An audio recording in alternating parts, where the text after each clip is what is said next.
Hey everyone, welcome to AIGA Real Talk, where we dive into the conversations that move our industry forward. Thanks for joining us today. I'm Cesar Rivera from the AIGA board. Who's here? Where are you joining us from? Please introduce yourself in the chat. This series was created because we believe the most powerful conversations happen when we're honest about our challenges and opportunities. Our topic today is when everything falls apart, leadership that endures through crisis. For the next 30 minutes, we'll explore how leadership reveals itself during times of upheaval and uncertainty. My co host is John Hornsby, president of AIGA Asheville, and he is here to help us illuminate the hidden.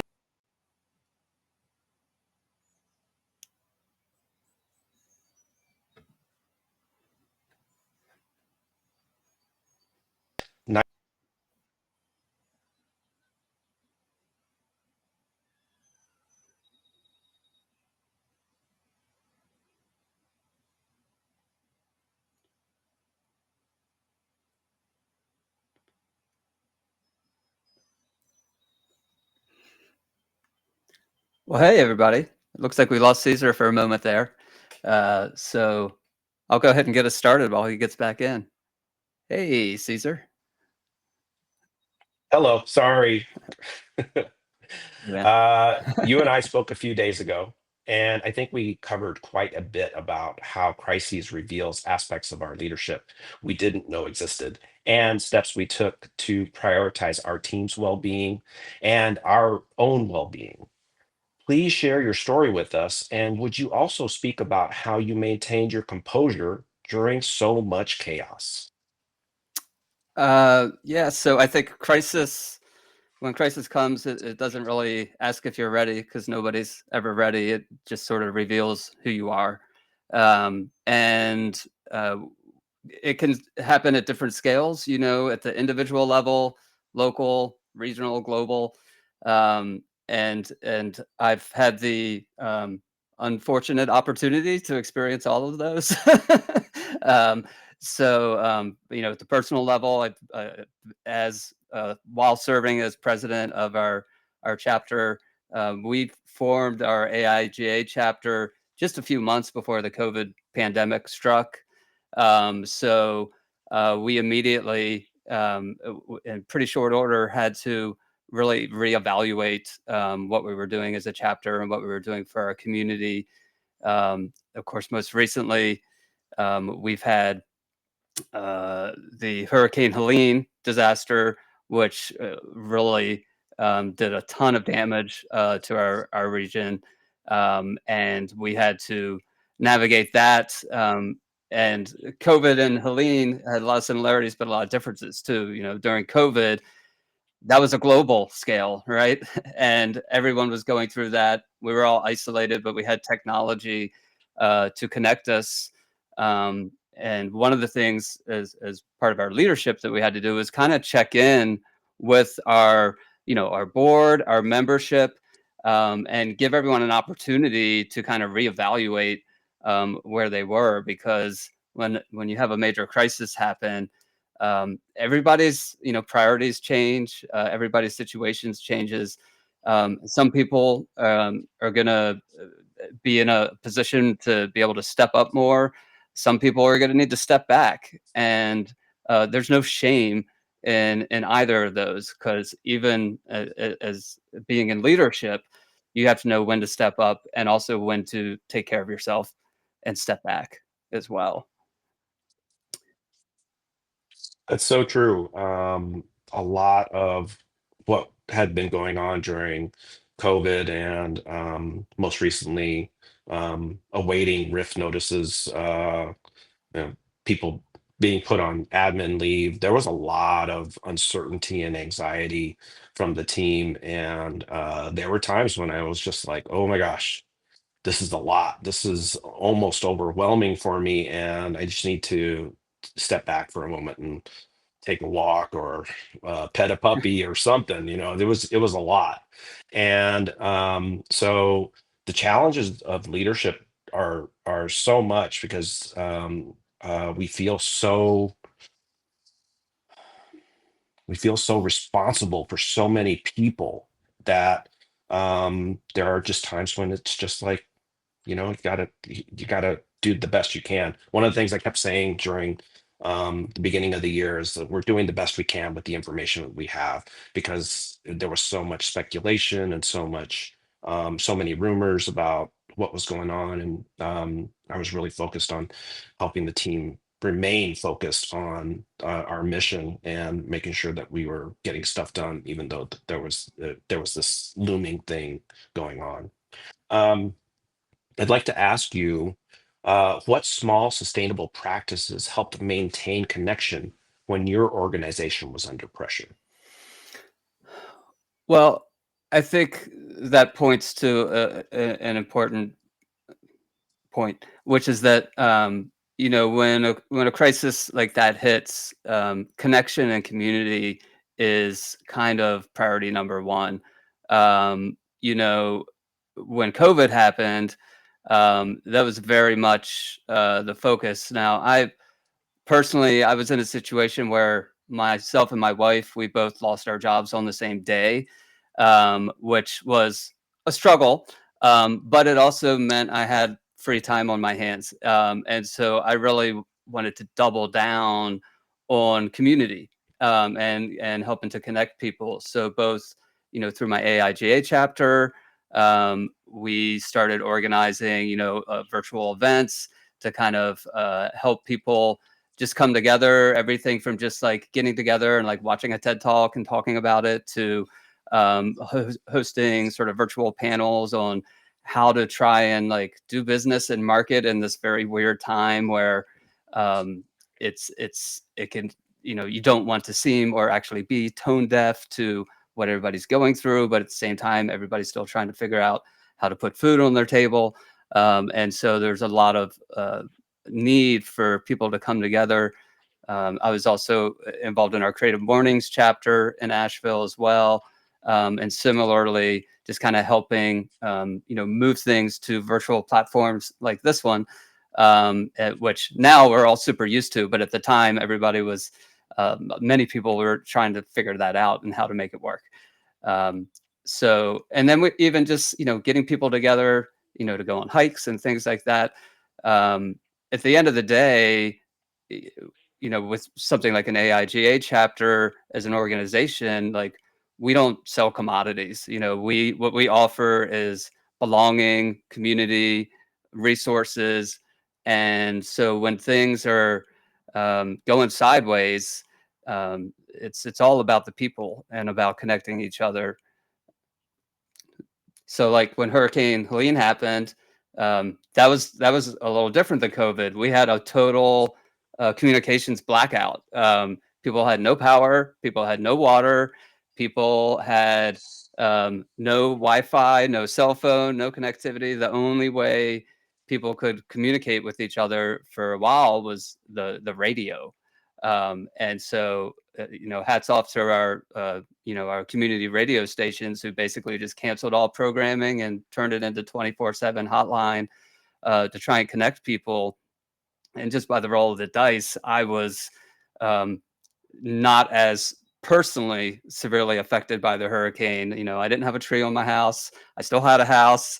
Um, and a neighbor got a Starlink, so I was able to get online when most of my community, could, if they were lucky, they might be able to get a text message through.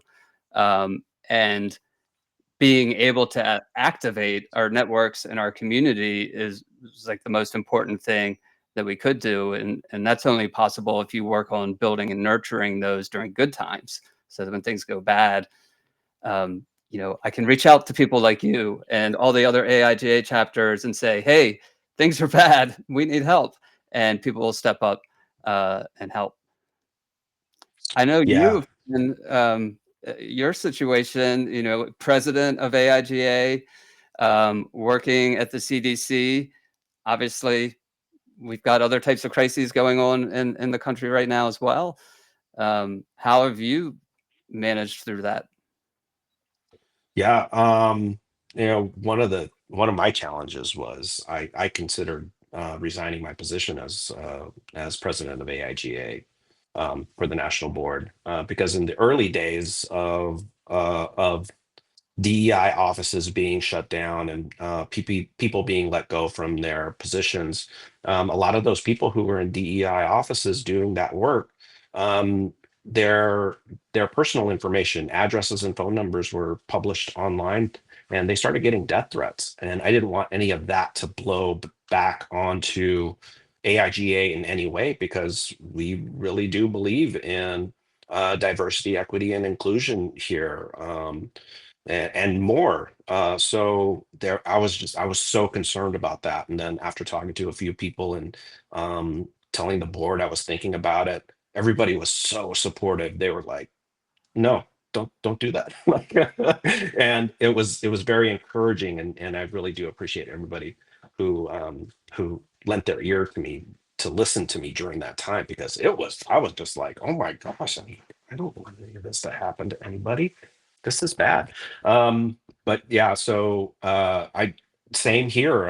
I've had so much time lately. I'm just leaning into my being president of the AIGA and doing what I can, and talking to people, and helping to move the organization forward. So yeah, I really feel what you're saying. So it's definitely an interesting time, and I'm glad I have the time to dedicate to AIGA that I do now. Um, so let's move on to another topic. How have you made difficult choices about what matters most when resources are suddenly limited? Well, I think one of the sort of tough realities of being in charge of anything, especially any type of community, is the fact is, at the end of the day, no matter what you do, some people are not going to be happy. And you cannot let the pursuit of perfection cause paralysis of action. You have to, like you said, make the best decisions you can with the information that you have. Know that it's going to be imperfect. Try and get the, um, uh, the input. You want to. I think leadership isn't so much about like dictating and telling people what to do or having all the answers. It's about co-creating the uh, uh, the the environment from which those answers can arise. And you have to point things in a direction. If there's indecision, you have to make a decision, and you just have to accept that sometimes being a leader means that you're going to get a punch in the face, and that's just the way it is. And sometimes it's uncomfortable. Sometimes I've had my butt handed to me for making the wrong decisions, and then you own it, you learn from it, you move on, do better, and really try and again foster a culture where people can work together to co-create these solutions. Definitely. Uh, I want to cover one of the questions here real quick. This one's from Jeff Davis. Uh, I know Jeff. He is one of my former professors from Texas State University. He says, as a design educator, I am having so many of my former students reach out in frustration over job losses and lack of momentum in in their job searches. This falls into the personal crisis category. Any words of wisdom? Any thoughts, John? So, yeah, the job market is tough right now. That's part of the reason why I run my own business. I'm pretty unemployable at this point. But I think, it all comes down again back to people. It's said all the time, but I think it's super true that it's not as much what you know, but who you know. Building your networks, trying to help people.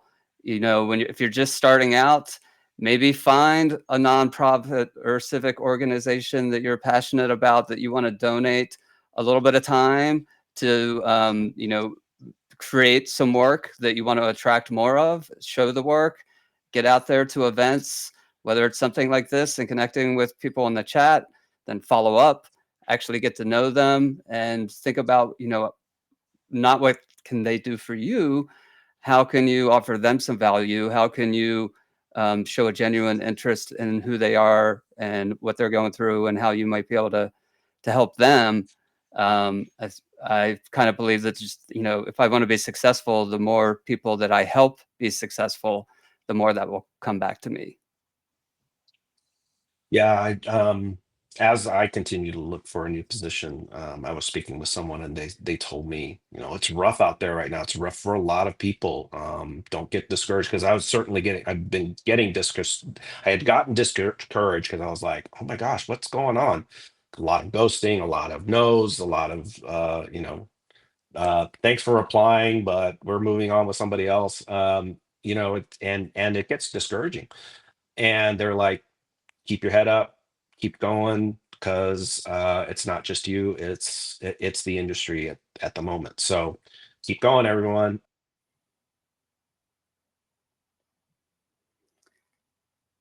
So I see that. Oh, there you go. Oh, think we lost Caesar. Okay, I'm back, I think. Sorry about all the tech issues, everybody. Let's move on to another question. Let's see, I've got one from Sean David. How has moving with dexterity through crisis expanded your perspective, especially in the areas you may have once overlooked or avoided or left unexplored before the hurdles arrived? Okay. How's moving with dexterity through crisis expanded your perspective? Well, I think you don't really know what you're capable of until sometimes you're forced into a situation that's outside of your comfort zone, outside of your skill set.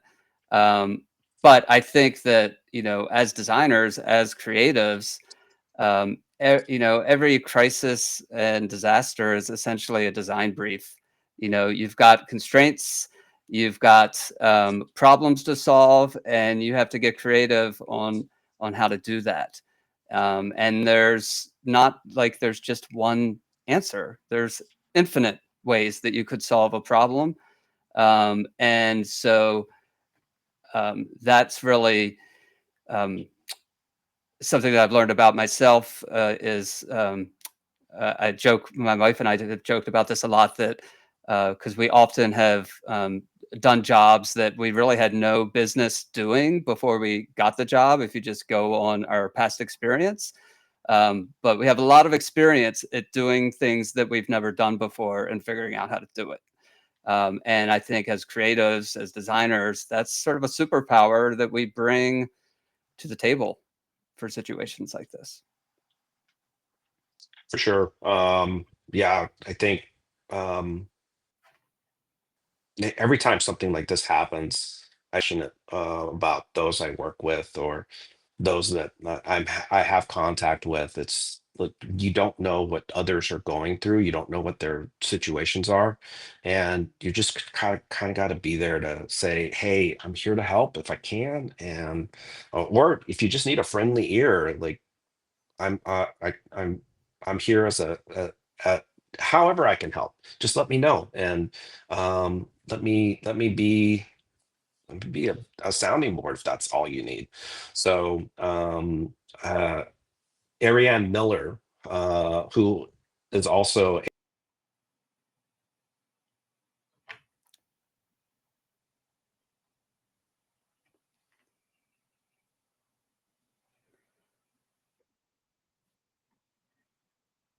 I see Arian, I believe Caesar is about to comment on your comment about maintaining a posture of how you can help.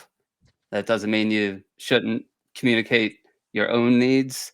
Yeah, your own needs and boundaries are super important. Going back to crisis occurs at different scales.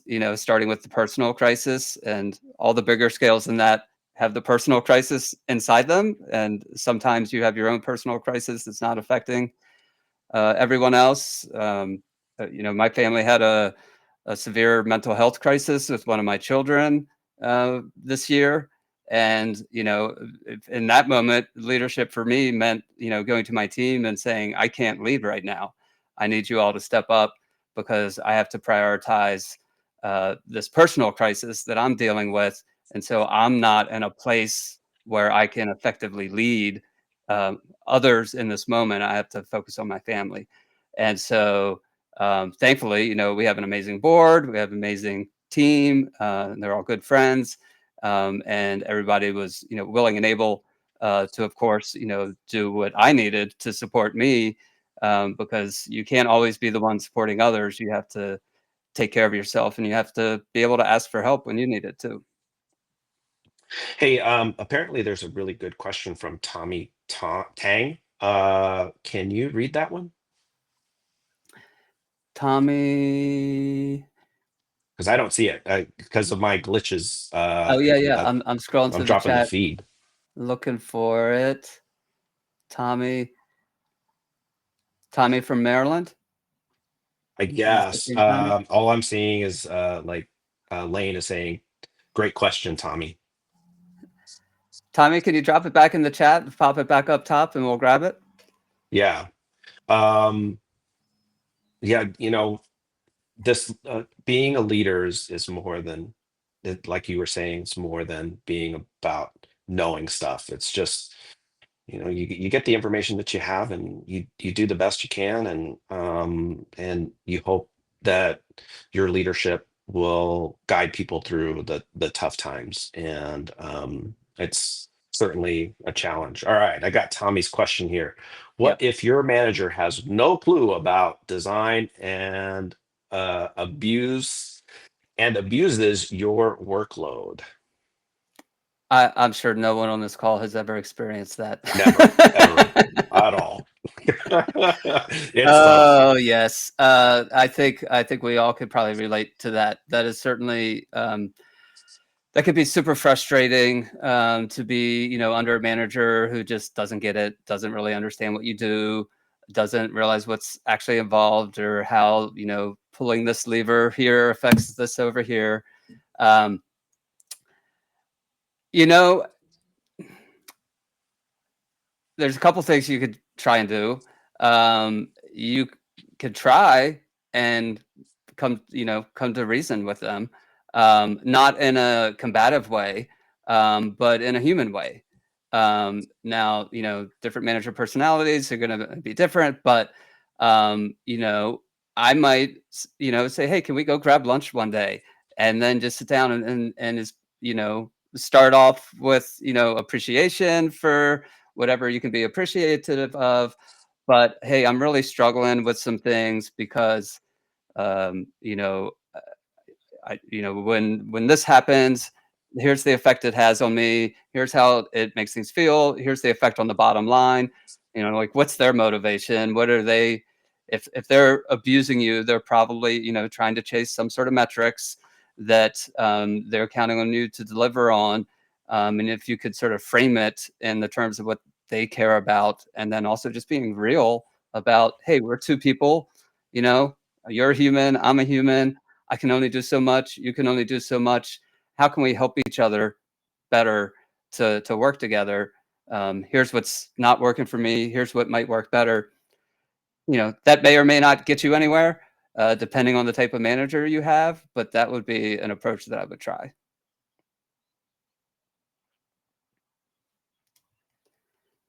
Um, yeah, and Brenda says it could be more than your manager. It could be the company culture. I think culture's huge. I think a big part of leadership is creating and defending culture. It's again, it's I don't. My approach to leadership is not that I should have all the answers. It's not that I should tell everyone what to do. It's to create a culture where people can feel safe to share their ideas, to feel safe to make mistakes, to have bad ideas, And for me to be willing to let people try things that I might think won't work or that I might not necessarily agree with 100%. But it's not all about me. It's about people need to have a sense of ownership. They need to have their own chance to develop and try things. And, design is all about exploration and feeling around in the dark and going down dead ends and finding out the 10 things that don't work to get to the one that does, and that's all good and healthy and shouldn't be um, penalized. Yeah, you know, sometimes even when you speak up, um, the there are other factors that or there's just there's poor training of being a leader. Like it doesn't come natural for everybody. It takes time to learn how to lead in these times, and I certainly continue to learn. There have been times that when I was working with the CDC that one of my creative directors said, I don't want to do that. I don't want to put the team through that. I don't want to do that and make the team feel like they got to put everything to the side again and do this project again. And I was like, I get it. I hear what you're saying, and it's coming from leadership, and we need to do something. So, what are we going? How are we going to solve this together? Because at that point, because I was pushing, I was saying, look, we really need to do this. This is coming from leadership, and he was much more calm about it, and he was just like, no, and I was like, okay, I get what you're saying. Like, so sometimes it just takes a cooler head to go, okay, I understand what you're saying. Let's work together to figure out this problem and come to a better agreement on what the expectation needs to be. Um, so thanks for that question, Tommy. It's a really good one. It's tough when you're trying to balance your work and making sure you're getting everything done. Um, let's see. All right. Um, we've got a few questions here in the chat. Um, oh, how do There's one from others Jacob. go ahead? When the mental health strain from job hunting becomes too overwhelming, do you see freelancing as a viable option given the current state of the design market? Um, what do you think about that, Yeah. Caesar? Mental health, I like take care of yourself.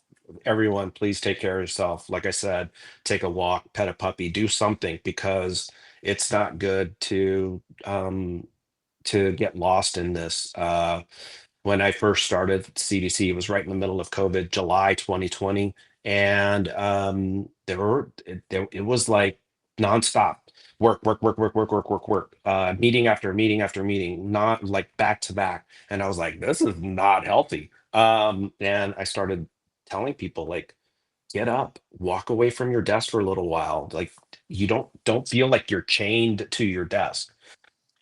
You need to take time just to, like, okay, I got to put that to the side. Let me think about something over here. Let me get a glass of water. Let me go to the restroom. Just don't do that to yourself. Take time to give yourself space to think through the problems. And as John said before, it's a design problem. It's like, okay, I need time to think about that in order to come up with a really solid solution. So, all right, we're coming up at the end here. So that's our session, John.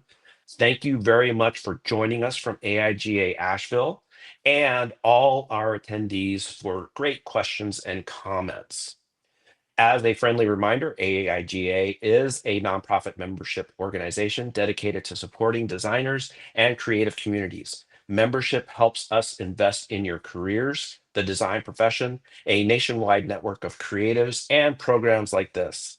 Check us out at aiga.org, and give us a follow on your favorite social media platforms. Let's continue the conversation by connecting with us on LinkedIn and hashtag AIGA Real Talk to share how you lead during challenging times and what you hope your leadership would do. We'll gather again on June 27th, so check the AIGA Design LinkedIn page to RSVP for the next one. Again, I'm Cesar Rivera, and thank you. See you next time. Bye, everyone. John, any salutations? Thanks for having me, and keep up the good fight. Thanks, John. I really appreciate talking. It was great talking with you. You too.